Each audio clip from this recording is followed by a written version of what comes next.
Shalom, sahabat-sahabatku para kasih Tuhan, pribadi-pribadi yang rindu diberkati lewat pembacaan Alkitab secara rutin dan teratur. Kita bersyukur kita boleh bertemu kembali di channel kesayangan kita ini, Afi Abadi.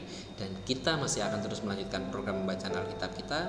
Dan saat ini kita sudah sampai di pasal yang ke-21 dari kitab Kejadian. Tapi sebelum kita melakukan pembacaan kita akan tunduk kepala, kita akan berdoa terlebih dahulu. Mari kita berdoa. Bapak, kami bersyukur hari ini kami boleh kembali melanjutkan pembacaan Alkitab kami di pasal yang ke-21 dari kitab Kejadian. Kiranya Engkau boleh menuntun, memberkati kami, memampukan kami boleh mengerti maksud dan pesan Tuhan melalui pembacaan firman ini.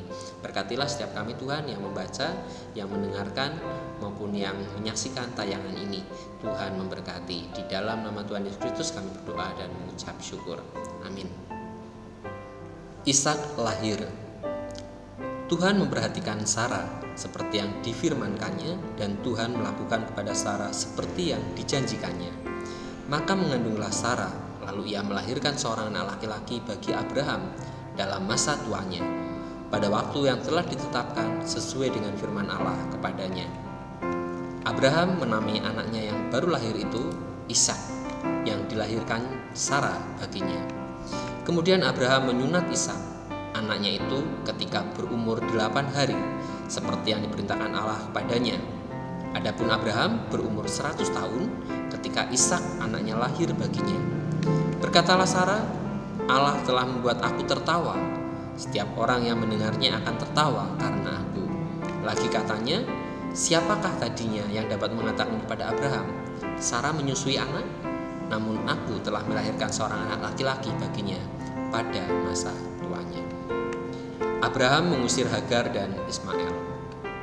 Bertambah besarlah anak itu dan ia disapih. Lalu Abraham mengadakan perjamuan besar pada hari Ishak disapih itu.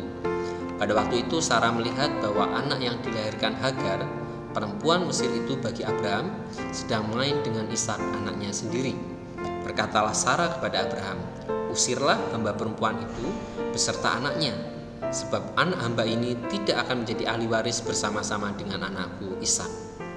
Hal ini sangat menyebalkan Abraham oleh karena anaknya itu.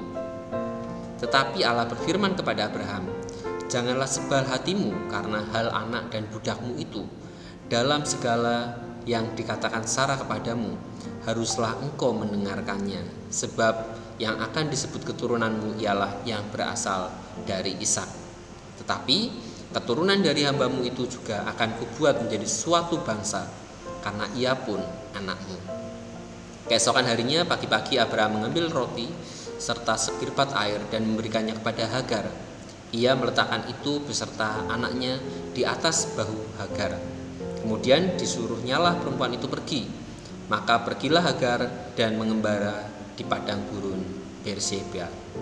Ketika air yang dikirbat itu habis, dibuangnyalah anak itu ke bawah semak-semak, dan ia duduk agak jauh, kira-kira sepemanah jauhnya, sebab katanya, tidak tahan aku melihat anak itu mati.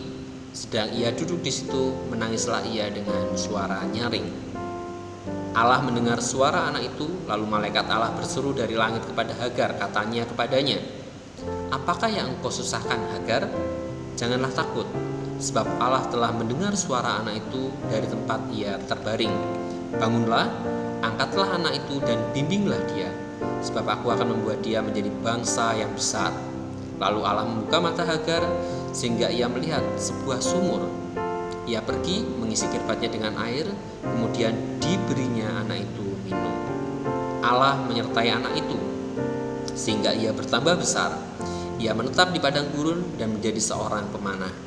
Maka tinggallah ia di padang gurun Paran, dan ibunya mengambil seorang istri baginya dari tanah Mesir. Perjanjian Abraham dengan Abimelek. Pada waktu itu Abimelek beserta Pikol, panglima tentaranya, berkata kepada Abraham, Allah menyertai engkau dalam segala sesuatu yang engkau lakukan. Oleh sebab itu, bersumpahlah kepadaku di sini demi Allah, bahwa engkau tidak akan berlaku curang kepadaku, atau kepada anak-anakku, atau kepada cucu cicitku, sesuai dengan persahabatan yang kulakukan kepadamu. Demikianlah harus engkau berlaku kepadaku dan kepada negeri yang kau tinggali sebagai orang asing. Lalu kata Abraham, "Aku bersumpah." Tetapi Abraham menyesali Abimelek tentang sebuah sumur yang telah dirampas oleh hamba-hamba Abimelek. Jawab Abimelek, "Aku tidak tahu siapa yang melakukan hal itu. Lagi tidak kau beritahukan kepadaku, dan sampai hari ini belum pula kudengar." Lalu Abraham mengambil domba dan lembu dan memberikan semuanya itu kepada Abimelek. Kemudian kedua orang itu mengadakan perjanjian. Tetapi Abraham memisahkan 7 anak domba betina dari domba-domba itu. Lalu kata Abimelek kepada Abraham, "Untuk apakah ketujuh anak domba yang kau pisahkan ini?" Jawabnya, "Ketujuh anak domba ini harus kau terima dari tanganku untuk menjadi tanda bukti bagiku bahwa akulah yang menggali sumur ini." Sebab itu orang menyebutkan tempat itu Beersheba, karena kedua orang itu telah bersumpah di sana. Setelah mereka mengadakan perjanjian di Beersheba, pulanglah Abimelek beserta Pikol, panglima tentaranya, ke negeri orang Filistin. Lalu Abraham menanam sebatang pohon tamariska di Beersheba dan memanggil di sana nama Tuhan, Allah yang kekal.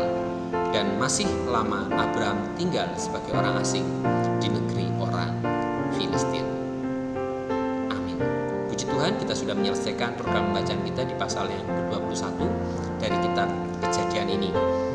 Terus saksikan tayangan kami melalui channel Marlo Afi Abadi ini, dan jangan lupa untuk ketik lonceng, subscribe, dan share video-video yang ada di channel kami ini supaya boleh memberkati semakin banyak jiwa-jiwa.